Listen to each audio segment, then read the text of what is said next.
গোটা দুনিয়াটাই পরীক্ষা। আল্লাহ যারে পছন্দ করে বেশি তার পরীক্ষাও। আসাদুন নাসি বালাআন আল আম্বিয়া, এই পৃথিবীতে আল্লাহ সবচেয়ে বেশি বালা মুসিবত দিয়ে পরীক্ষা করেছেন নবীদের। কারণ নবীরা আল্লাহর কাছে কম প্রিয় না বেশি প্রিয়? যেহেতু প্রিয় বেশি, পরীক্ষা।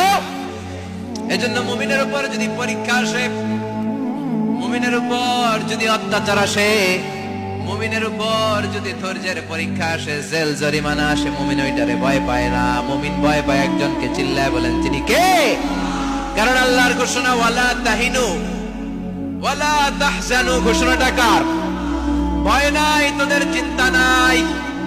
আনতুমুল আ'লাউনা ইন কুনতুম মুমিনিন, তোমরাই বিজয়ী হবা যদি মুমিন হও, যদি মুমিন হও। এজন্য ধৈর্যের পরীক্ষা দিতে হবে, আল্লাহর উপর তাওয়াক্কুল করতে হবে, অত্যাচার আর জুলুম আল্লাহর নামে সহ্য করে যেতে হবে। চিল্লায় বলেন ঠিক কিনা? কারণ মুসলিমের সাথে আল্লাহ থাকে। মুসলিমের বদদুয়াকে বিশ্বনবী ভয় করতে বলেছেন, কারণ মুসলিমের বদদুয়ার মাঝে আর আল্লাহর মাঝে পর্দা থাকে।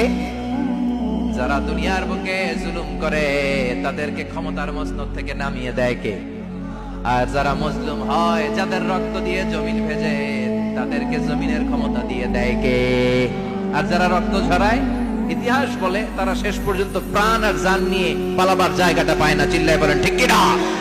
এজন্য মুমিন খুব ভালো করে জানে, রাত্রি যত গভীর হয়, সুবহে সাদিকের সময় কাছে আসতে থাকে। গর্ভবতী নারীর পেটের জ্বালা যন্ত্রণা, ব্যথার পেইন যত বাড়ে, নতুন মেহমান আগমনের সময় কাছে আসতে থাকে। তেমনি ইসলামের পক্ষের শক্তির উপর যদি অত্যাচার, অনাচার, স্টিম রোলার বেড়ে যায়, এটা প্রমাণ করে ইসলামের বিজয়ের সময় কাছে আসতে শুরু করেছে। চিল্লায় বলো ঠিক কিনা? এজন্য রাব্বুল আলামিন ডেকে বলেন, গোলাম লিয়াবলুয়াকুম আইয়ুকুম আহসানু আমালা, কে ভালো আমল করো, কে খারাপ আমল করো, এজন্য আমি জীবন মরণ তৈরি করেছি। চিল্লায় এখন ঠিক কিনা?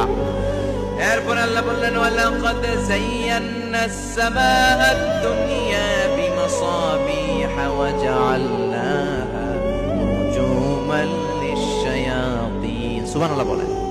ওয়ালাকাদ যায়্যানাস সামাআদ দুনিয়া। মাইকম্যান কোথায়?